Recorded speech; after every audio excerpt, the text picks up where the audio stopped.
আল্লাহর হাবিবের ইন্তেকালের পরে সাহাবায়ে কেরাম চিন্তিত, খুবই কান্না জড়িত।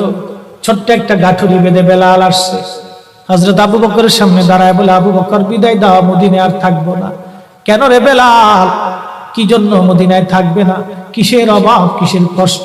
কেউ কি তোমাকে ব্যথা দিয়েছে, না তোমাকে মেরেছে, নাকি তোমার কোনো অভাব আছে? বলো, বাইতুল মাল থেকে মাসিক বেতন দিয়ে দিব। বেলাল বলে, আবু বকর রে, আমার যে অভাব, কোনদিন কি সে অভাব পুরা করে দিতে পারবা? বলো রে বেলাল, তোমার কিসের অভাব? বলে, আবু বকর, আমি আজান দিলে নবী নামাজে আসতো। বলো, এখন আজান দিলে কি নবী নামাজে আসবে? আবু বকর বলতেছে, বেলাল রে, তুমি কি নবীরে ভালোবাসো, আমরা কি ভালোবাসি না?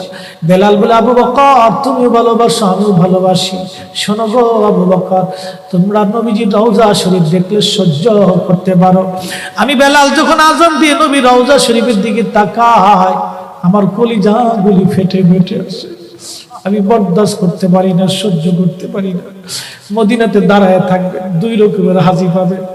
যখন 7 নম্বর গেট দিয়ে বাবু সালাম দিয়ে হাজিরা ঢুকে সালাম দিতে দিতে যায়, কিছু নবীর পাগল আছে, রওজার সবুজ মিনারা দেখলে চোখ বেয়ে বেয়ে পানি আসে, রওজা শরীফে ঢুকলে তারা হাওয়া করে কাঁপতে থাকে।